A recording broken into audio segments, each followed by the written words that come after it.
boleh selamat sejahtera kepada Prof. Osman dan Puan TV. Kami hari ini kami akan menyampaikan proses pembangunan restoran The Kitchen. So inilah adalah latar belakang The Kitchen. The Kitchen merupakan sebuah restoran yang merupakan perkhidmatan makanan dan minuman yang halal serta berbagai jenis. Suasana restoran yang tenang dan selesa akan menarikkan pelanggan USM. So restoran The Kitchen mempunyai dua aras. Yang aras bawah ialah Dewan, Jangwan dan Bilik VIP. Yang aras atas ialah Sky Garden. Restoran The Kitchen adalah milikan perkongsian. Inilah merupakan carta organisasi restoran The Kitchen. Terdapat 6 kenyataan masalah The Kitchen. Yang pertama, kawalan harga, iaitu kami perlu mengikut kemampuan pelanggan, iaitu staf dan pelajar USM. Sekiranya harga bahan mentah meningkat, kami perlu menyesuaikan perubahan harga tersebut tanpa memberatkan beban pelanggan. Kedua, persaingan. Persaingan wujud dalam kampus seperti Anjung Semara dan Anjung Budi, dan di luar kampus juga ada, iaitu restoran franchise dan lain-lain. Seterusnya, hari yang tidak berniaga merujuk kepada penetapan hari rehat restoran dan pada masa cuti semester dan cuti panjang. Kawalan kuantiti dan kualiti F&B, iaitu food and beverage, adalah penting untuk mengawal kuantiti yang mencukupi dan tidak kurang atau terlalu lebih.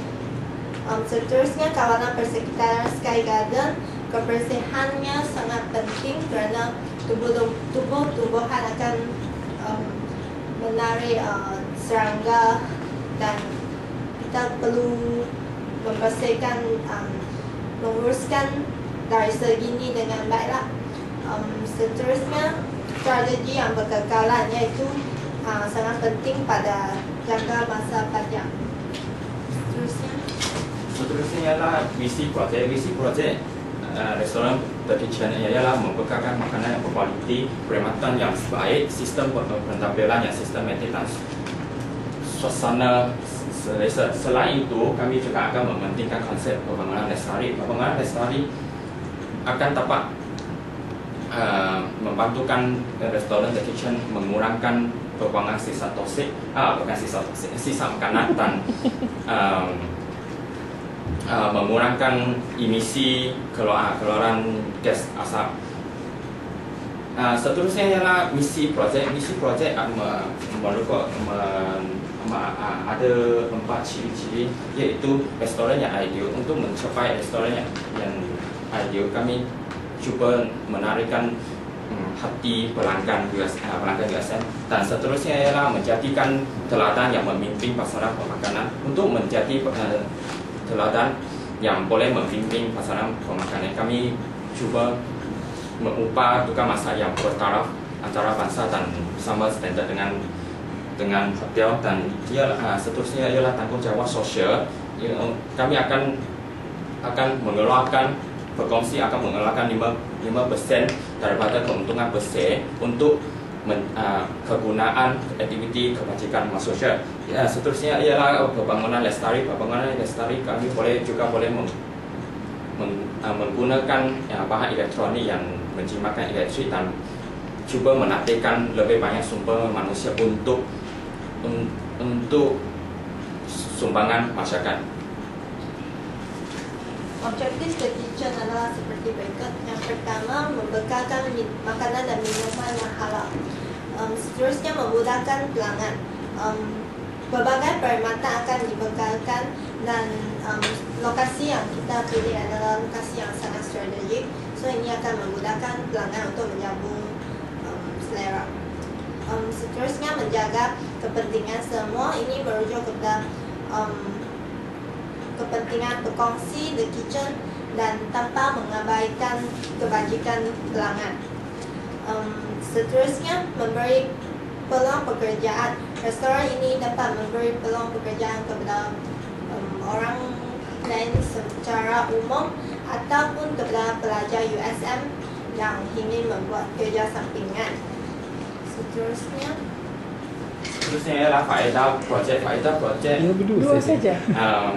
ada lagi. Faedah projek terdapat empat faedah, iaitu pelanggan USM dapat menikmati makanan yang berkualiti. Kedua ialah berkongsi dapat keuntungan daripada pembangunan restoran The Kitchen dan dapat mempelajari pengalaman daripada itu. So masyarakat juga dapat manfaat kerana makanan yang berkualiti mesti akan menarik minat pelanggan.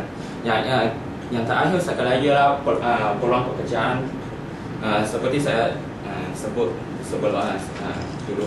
Ialah restoran The Kitchen akan melatihkan lebih banyak tukang masak dan pembantu dapur untuk dalam bidang pemakanan. Tajuk restoran ni lah The Kitchen kan? How come it sounds like Jackie Chan? Jackie Chan.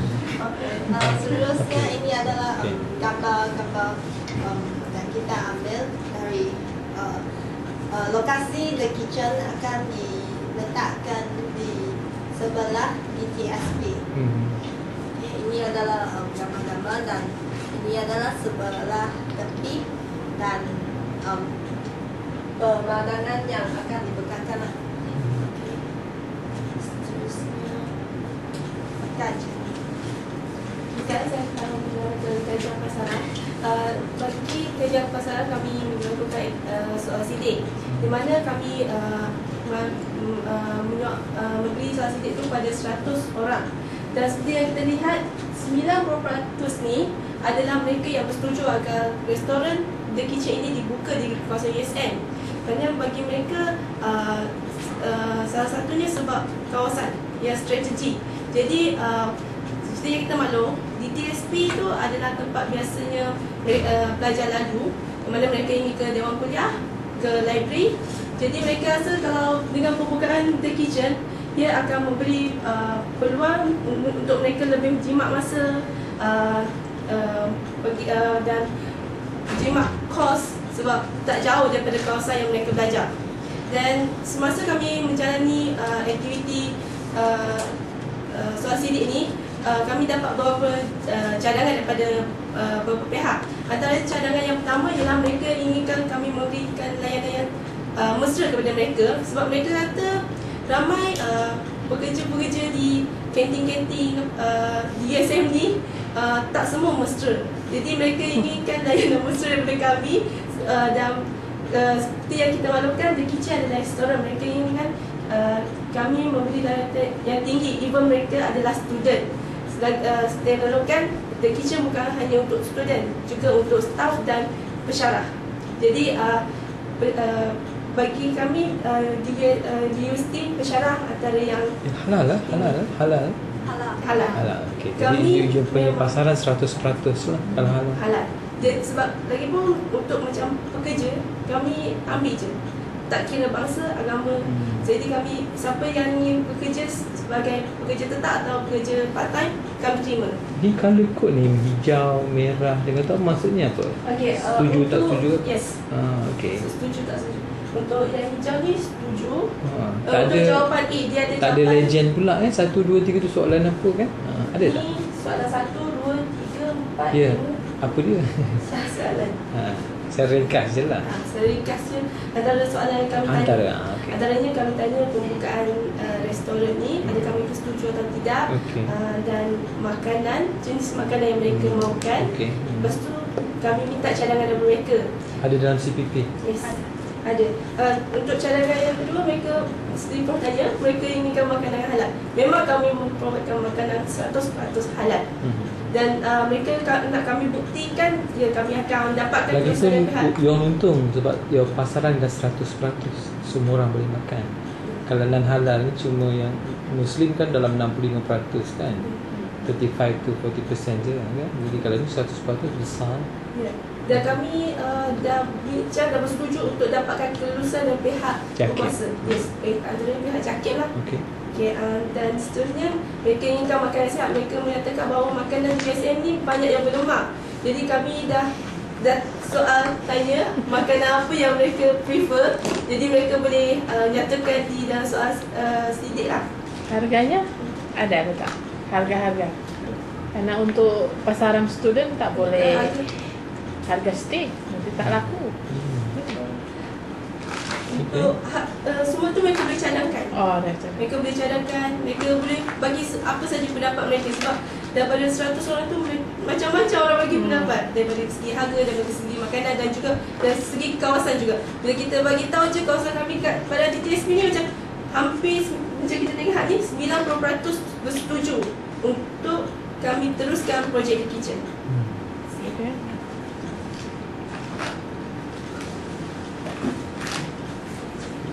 Okey, Cangkahan Hayat Projek merupakan satu cetusan idea kepada satu idea yang nyata yang dibahagikan kepada beberapa fasa atau peringkat, dan Cangkahan Hayat Projek menunjukkan setiap projek mempunyai permulaan dan penamatan.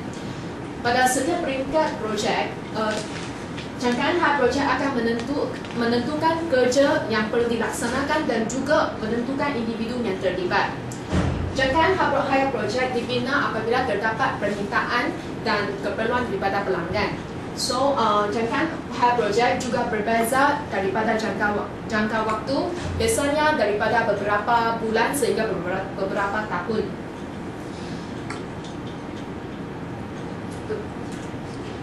Cangkahan Hayat Projek mempunyai 4 peringkat, iaitu peringkat pertama, peringkat kedua, peringkat ketiga dan peringkat keempat. Dan Cangkahan Hayat Projek yang meliputi proses-proses berikut, iaitu permulaan, perancangan, pelaksanaan, pemantauan dan kawalan dan juga penamatan. Ini merupakan jadual Cangkahan Hayat Projek. Pada peringkat pertama, kami akan menerangkan projek kami kepada pelanggan tentang jenis dan tema projek kami. Untuk mendapatkan respon daripada kalangan publik, kami akan membuat satu survei terhadap staf dan pelajar USM. Keputusan survei yang didapati adalah staf dan pelajar USM mengkehendaki sebuah restoran yang bertema dengan pembangunan lestari di dalam kampus. Next, tanggungjawab kami pada peringkat ini adalah untuk menggenapasti keperluan pelanggan. Untuk menggenapasti keperluan dan permintaan staf dan pelajar USM tentang makanan dan minuman yang berbagai jenis. Pada peringkat ini juga kami akan mendefinisikan masalah dan kehendak yang mungkin wujud, seperti semasa cuti semester, kebanyakan pelajar ijazah sarjana muda akan balik kampung. So, kebanyakan bisnes kami adalah daripada pelajar sarjana dan PhD dan juga staf USM. So, kami pada peringkat ini, pada masa itu kami terpaksa membuat cara-cara promosi untuk meningkatkan bisnes kami. Dan the next, kami pada peringkat pertama ini, kami akan menentukan individu yang terlibat melalui proses pemilihan. Dan juga pada peringkat pertama, kami juga akan menentukan bajet yang diperlukan dengan mewujudkan belanjawan yang akan tunjuk nanti. So, pada peringkat kedua adalah pada peringkat 2, kami akan menjalankan perancangan projek. Kami akan mengadakan analisa tugas dan struktur pembahagian kerja WPS. Pengurus dalam restoran kami mempunyai pengurus pemasaran, pengurus kewangan dan pengurus operasi. Bagi pengurus pemasaran akan menjalankan tugas-tugas untuk meningkatkan reputasi restoran kami. Pengurus pemasaran akan membuat iklan dan untuk meluaskan pasaran restoran kami.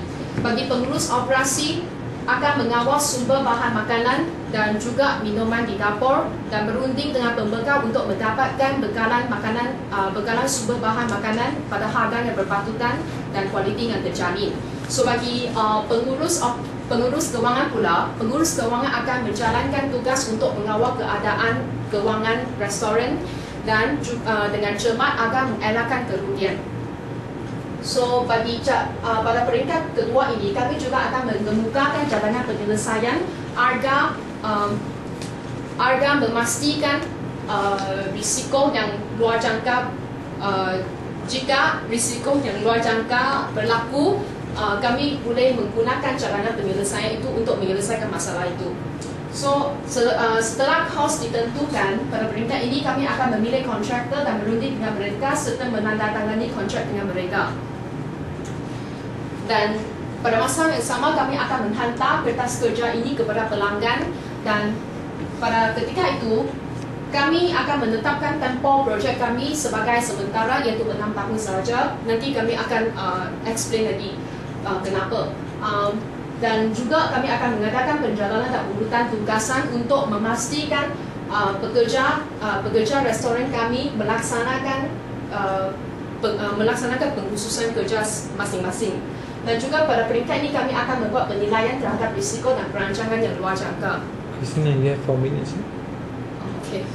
Pada peringkat ketiga adalah menjalankan proses pelaksanaan projek. Kami akan menggunakan sumber-sumber yang berbeza dan juga memantau dan mengawal projek melalui kerja audit. Pada peringkat keempat adalah penamatan projek, dan kami akan membuat pemeriksaan bersama dengan pelanggan. Jika kami mendapat keuntungan, kami akan meneruskan bisnes kami. Jenis projek kami seperti yang saya mention tadi adalah berbentuk sementara, iaitu tempoh 6 tahun sahaja. Ini kerana kami masih muda dalam sektor pemakanan. So dan juga faktor lain adalah kami mendapat pinjaman bank cuma untuk 6 tahun sahaja. Seterusnya ialah spesifikasi pembangunan restoran The Kitchen. Inilah ialah bahan-bahan pembinaan. Dan seterusnya ialah seni bina restoran The Kitchen, ialah kombinasi keistimewaan Barat dan Taiwan. Yang ini akan menunjukkan keselesaan suasana dan kemesraan alam sekitar. Yang ini gambar-gambar yang di sini ialah contoh-contoh yang harus dicontohi oleh kami untuk pembinaan restoran The Kitchen. Yang ini merupakan lukisan The Kitchen. Yang ini ialah ini tempat pintu utama, dan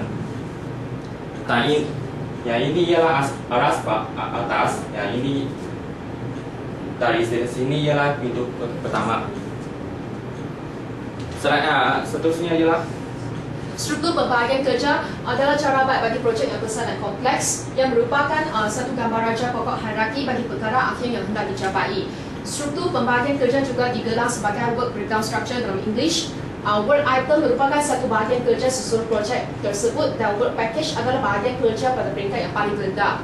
So, produk siap adalah perkara yang akan dikeluarkan sebagai keputusan menjalankan projek tersebut.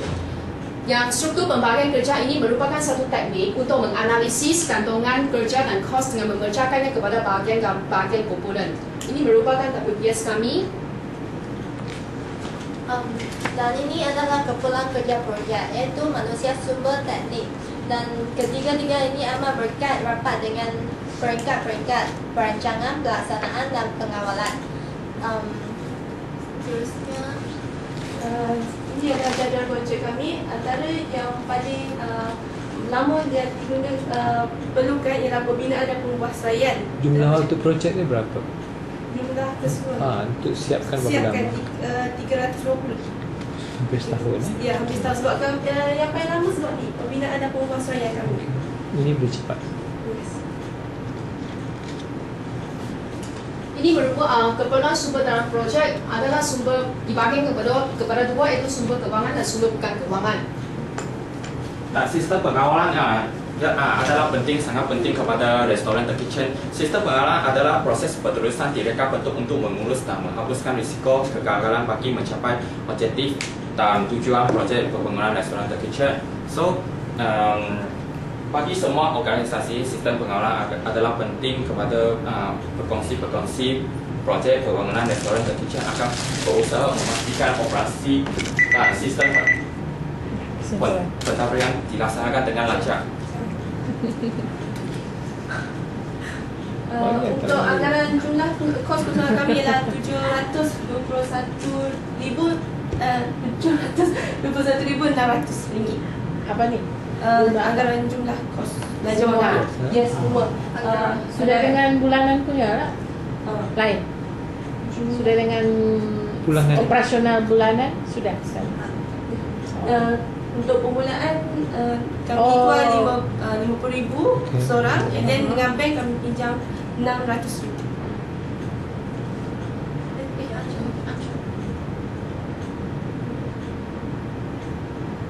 Ini adalah pelan contingency untuk The Kitchen, iaitu pembahagian sumber kewangan dibahagikan kepada 3, iaitu bahagian simpanan, bahagian pelaburan, bahagian operasi. Dan tadi pemasaran merujuk kepada periklanan dan dari segi promosi. Penyediaan jalan alternatif, contohnya kami bukan ambil bekalan bahan dari satu pembekal saja. Okey, sila buat kesimpulan. Kesimpulan dan rumusan projek ini. Kesimpulannya, The Kitchen ni memang yang tujuan utamanya adalah untuk membekal makanan dan minuman yang lebih banyak pilihan kepada Bulan ni pelanggan. merasakan projek ni boleh dilaksanakan. Boleh. Viable. Ya, boleh. Lagipun kami mendapat banyak sokongan daripada bukan sahaja pelajar, malah staf. Jadi tak mustahil untuk teruskan projek ini. Okay. Okay, that's good. Terima kasih. Terima kasih. Terima kasih.